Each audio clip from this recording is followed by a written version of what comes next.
That got close. Got incredibly close. For a game that the opponent never led, that was way too close for me at the end. But the Knicks got the win. Knicks got the win, and that is the ultimate most important thing. The Knicks are now 23-19. They beat the Indiana Pacers tonight, and let's get to it. But before we do that, you know what I'm going to say. If you've been here before, you know what I'm going to say. I'm going to say, hey, welcome into the Knicks-Verse. If this is your first time here, please subscribe. But if you've been here before, I really want you guys to subscribe. We want to get to 7,000 and move onward and upward, because here is the place where you get the most in-depth Knicks recaps available. I'm going with that, and I feel it, and I know it. And let's also hit the thumbs up button and drop your comments. Love the comments. Man, did this game wear me out. The New York Knicks held on for a 119-113 win, a game that they once led by 25 points. 25 points. And you heard it. You heard it if you were watching the MSG broadcast. You heard, well, I guess that was the only broadcast. You could have been watching the Pacers one. Clyde said, look, at the Knicks are letting them hang around. It's still only a 20-point lead. It was a 20-point lead back in the second quarter. And deep into the third quarter, it was still only a 20-point lead. And then suddenly, it started getting chipped away. Little by little, until it was only a 3-point game. That's right. And so it means it was anybody's game. But luckily, the Knicks held, not luckily, because it did require some good execution by Brunson at the end. Even though there were some turnovers, some mistakes, Randall, RJ, some lackadaisical passing. I mean, it was tough. It was tough to watch those last, I can't remember how many minutes, whatever, that last, basically the whole fourth quarter was kind of tough to watch. But let's get to it. I tweeted this out, and I'm putting this here because I found it very interesting. At the 6:40 mark, that's 9:40 New York time. This was the fourth quarter. Can't remember, probably about 3 minutes left in the game, 4 minutes left in the game. And it says, since Thibs is deathly averse to playing Obi and Randall together, I'm wondering what an alt small ball lineup of Brunson, Quickly, Grimes, Barrett, and Randall would look like. Thoughts? Well, guess what? We got the response immediately. There it is. OMG, Thibs actually did this to close this game. At the 1:15 mark of this game, when it was sputtering and it was only a 3-point lead for us, Thibs subbed Grimes back into this game for Mitch. So we got our small ball lineup, and the team closed it out. Not only that, they got an easy bucket for Grimes. Actually, Grimes could have had an easier bucket, and he passed up a layup earlier during this period, during this stretch right here. And then, but he ended up making a huge 3-point bucket with 45 seconds left in the game, or 38 seconds left in the game, or something like that. I mean, that part was Thibs. You got to lean into this more. It was just starting to dawn on me, watching this game, and I'm thinking, our best two-way players should all be on the court at the same time, and that is this. Brunson, even though defensively he's a little lacking, but his offense is just beyond anything. It's just incredible. Quickly, Grimes, Barrett, and Randall. Those are our best two-way players that we have. And they can all handle the ball. So why not have them out there to close a game, especially against a team that doesn't have a dominating 5? Well, Thibs did it. And I got to say, I think it was the major reason that we were able to close this game out, because the Pacers were coming. They could smell blood in the water earlier on. The team was gassed. Randall was gassed. And why? Why did Thibs play Randall the entire third quarter when he looked tired? He looked like a tired old man in the first half. The guy has been holding it down for these Knicks while RJ and Obi have been out, and he's done an incredible job. Probably deserved to be the December Player of the Year. He got himself back in the All-Star conversation. He was playing better than he was playing in 2020 and 21, his All-NBA year. But he was playing an incredible amount of minutes. Now I get it. When Obi and RJ aren't available, all right, maybe you lean into that. But on a night when both of the guys are back, well, Obi returned in the previous game, but now RJ, his first came back tonight, and he scored 27 points. Shout out to RJ. Shout out to Jalen Brunson, 34 points. But why on a night like this? Why on a night like this do you play Randall the entire third quarter? And that's where the game got out of the hand. It's like this weird, it's almost like a manifest destiny where Thibs starts worrying, oh, the lead is dwindling. I got to leave Randall out there.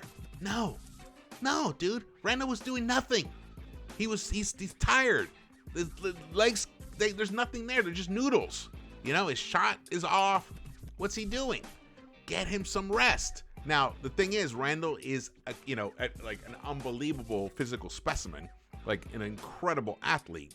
So he, if you leave him out there, at some point he is going to get like another wind, a second win or his third win or his fourth win, and he'll give you a minute or two where he suddenly looks good again. But that dissipates very fast, and then mistakes happen. I think Randall had 6 turnovers in this game. Let's move forward here. So, Pacers with 3 minutes left, and this is to support what I was just talking about. With 3 minutes left in this game, had one player with more than 30 minutes played. Knicks had 4, and Grimes had 29. This with 3 minutes left. See, look, here it is. 3:01 left in the game. Then it was a 2-point lead. We even got, it was, oh my God, the Pacers got it down to 2. Only one guy, Nembhard, had played more than 30 minutes. Buddy had played 29 minutes. At that point, we had 4, and Grimes had played 29 minutes. This is ridiculous. This is why I keep saying that Thibs is not a coach for this era. He's not a coach to play this type, to coach teams in this era. I mean, he gets his wins, some wins, but in my opinion, this team has more upside than we are seeing because of the way that the coach is managing the minutes. Now, the beauty is we actually saw him respond, and he did this in game, which is one of the first times I've ever seen actually Thibs do something in game, an adjustment, in a long time. So he did that. So maybe there's hope. We can cross our fingers, pray, do the rosaries, or whatever else you do. I don't do any of that, but whatever it is you do, I hope. Maybe Thibs is starting to come around. Maybe. But tonight wasn't a good indicator when you look at these minutes. Look at that. Incredible. And there, look at the starters. And remember, the Pacers were without Miles Turner, who was scratched at the last second for back spasms. He was supposed to play. And, what's his name? The dude who hurt us last time. He didn't play this time. What was his name? And I think he's also Andrew. Why can't I remember his name? His name is Andrew. Oh, he's not even listed here. Not Nembhard. Oh well, I can't remember his name. Anyway, he hurt us last time. He was the guy who Boston drafted originally. 3-point shooter. Why can't I remember his name? Now it's driving me nuts. Don't you hate that feeling? All right, let's move forward here while I look for this. So here, as you can see, Grimes gets subbed in, enters the game for Mitchell Robinson with 1:15 left. And then the Knicks were able to close this game out.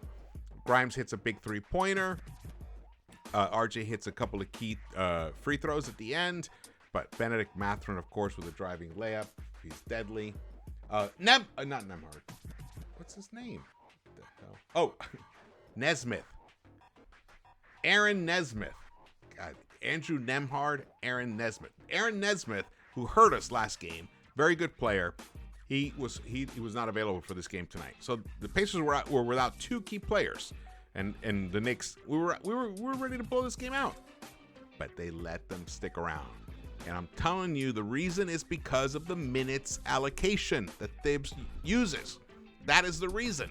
If a team can build a certain lead, they should be able to hold on to it at a certain, maybe it gets, whittled down to like 15 points or whatever. But to let it go all the way down to 2 from 25 when the game matters on the line, come on. That's ridiculous. Another beautiful thing that I saw happen. Oh, wait, here also.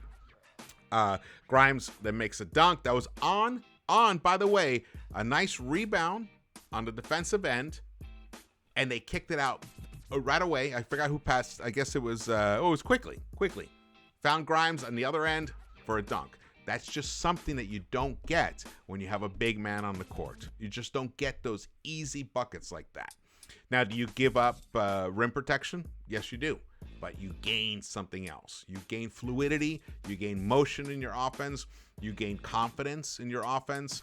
You gain an additional ball handler. And Grimes was actually defending Batazzi at the end of that quarter, at the end of the game itself. And he did a yeoman's job. There we go. The Knicks held out for a 119-113 win. You see here these the team stat charts. Indiana, very good shooting team. They've been shooting very well of late. They're right there with their 10-game average. They're almost 48% they shot. Knicks shot 45.2%. The three-point shooting wasn't there for Indiana, 30.8. We shot 35.7. Total turnovers, they committed 13. We committed 15. Rebounds, we had a plus 11 there. Indiana's not a good rebounding team, so these stats are all in line with what I thought would happen, though the three-point shooting was way down for Indiana. If that three-point shooting had been there for them, they would have won this game. Just something for you guys to think about. They would have won this game if they had shot the three-point shot even at the poor level they've been shooting at recently. No, actually, they're shooting at they were shooting at almost at 35%, 34.8% in the last 10 games. So there you go. If they shot it around that average, they would have won this game. Randall played 39 minutes, 5 of 12, 2 of 7 from the three-point line. He had a big three-point bucket in the fourth quarter, 16 rebounds for the man, and he looked gassed. He looked tired. He just didn't have it tonight, but he gave us 14 points. Mitch Robinson, 38 points, 3 of 4 overall. Only 9 boards for him, 10 rebounds. 10 points, 9 rebounds. Jalen Brunson, 42 minutes. He played 4. Those are like playoff type minutes. That's what Thibs is coaching for his life. So that's why he's burning our players out. And that's just something that shouldn't happen. I'm going to keep hitting on that. I'm going to keep hammering away on that. We may see, and I hate to say it, but a month from now, we may see a team that is just completely in shambles because this coach is burning his players out now, and he already has been. I hope not. I'm hoping for not. I hope I'm wrong because I want this team to win. We're way past it. This was the first game of the second half of the season. We're in it. We're 7th seed. Now we're the 6th seed. We just beat the team that was just in front of us. I'm in this. I'm invested in this. I want us to get a playoff seed. But there's more than one path to that. And it doesn't mean playing your players to the point where they are completely exhausted. And I know that there's a lot of you out there that disagree with that. But I'm telling you guys, telling you, and I know this from my own self, as an athlete, you just are not the same player if at the end of the game as you are in those first 3 quarters when things are flowing. If you have not been rested properly and you have not managed your body properly, or your coach hasn't, you're just not going to be as sharp in the fourth quarter as you were earlier. And the thing is, you're facing another team that isn't in the same situation as you are. They have been managing their minutes. They have been. So it's going to be tricky, especially against better teams, which is why we often struggle against the better teams in this league. Just bear that in mind. Manuel Quickly did not start tonight, played 26 minutes, 3 of 9, hit just 1 of 7 from the three-point line. Very frustrating, but a lot of his three-point shots looked like they were like right there. They just were just slightly off. That would have made a big difference if he had hit a couple of those extra ones, would have given us that extra cushion. But once again, with the 5 rebounds, 4 assists, and his excellent defense, he's such a plus player. 11 points for him. Grimes, 6 of 11, 4 of 8 from the three-point line, played 30 minutes. He sat on the bench for a long stretch of that fourth quarter, and I was wondering what was the reason for that. I don't really have a reason for it. I hope that one of the reporters asked Thibs that question in the postgame, because I'm curious to find out. And Grimes finished with 5 rebounds and 2 assists, 18 points. R.J. Barrett, his first game back after injuring his hand in that Dallas game, and he came back, played 41 minutes. His first game back, plays 41 minutes, 27 points, but it took him 23 shot attempts to get that. He hit 4 of 12 from the three-point line. 8, but his three-point shot looked good, except for there was one shot that he shot that was like he had 2. I think RJ had 2 or 3, if not even 3, like shot clock beater heaves. So you just throw it up. They're not good shot attempts. They're not quality attempts. So I think he had at least 3 of those. So he finished 4 of 12 from the three-point line, 8 rebounds, 4 dimes, 27 points. Jalen Brunson, 42 minutes, 11 of 20, 3 of 4 from the three-point line. And one thing that I liked that I saw was the ball was actually in IQ's hands late in that fourth quarter. Once the lead had dwindled down and it was tight again, I noticed that IQ brought the ball up, and then he eventually got it over to JB. But it wasn't like, let JB, all that energy to beat his guy over the half court line, and then he's got to figure out wait for the screen, and then he's got to try and beat his guy again. All that dribbling, all that ISO, all those seconds ticking off. There's a lot of wear and tear.